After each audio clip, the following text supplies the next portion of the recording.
Magandang hapon mga ka-happy hour. Narito ang mga balita para sa MBC TV Network News Update 5 PM edition. DOTR planong maglagay ng tig-100 na piraso ng puting beep cards sa mga station kada araw. Plano ng Department of Transportation na maglagay ng 100 white beep cards kada araw sa lahat ng mga train stations sa bansa, para magamit ng mga estudyante, senior citizens at persons with disability. Layo nito ay para maging maganda ang proseso para sa mga aplikante. Lahat aniya ng mga nais na makakuha ng puting beep cards ay dapat pumila sa mga train stations kung saan ipapatupad ang first come first serve basis. Kapag naubusan na, ay maaring ipalipat ang mga nais kumuha sa ibang station at isasakay sila ng libre patungo doon para makakuha ng cards. Ang nasabing beep cards ay nakaprogram na para magbigay ng 50% na diskwento kung saan nakaimprinta ang pangalan ng mananakay, basta magbigay sila ng mga dokumento na nagpapatunay na sila ay estudyante, PWD o senior citizens.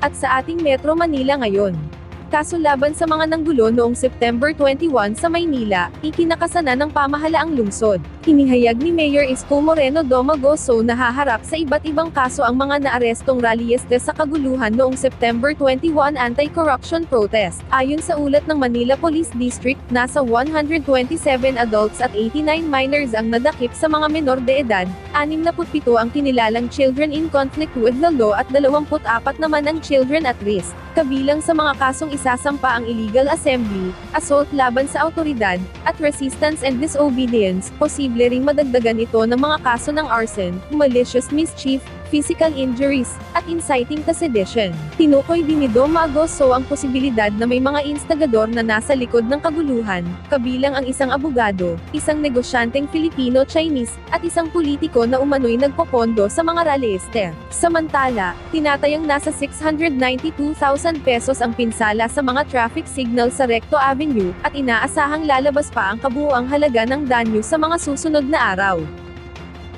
Ating alamin ang mga latest update mamayang alas 5:30 ng hapon, sa programang Metro Manila Ngayon, Afternoon Edition. Bago tayo magtapos, narito na ang Christmas countdown, ngayong araw ng Martes. 93 days na lang, Pasko na.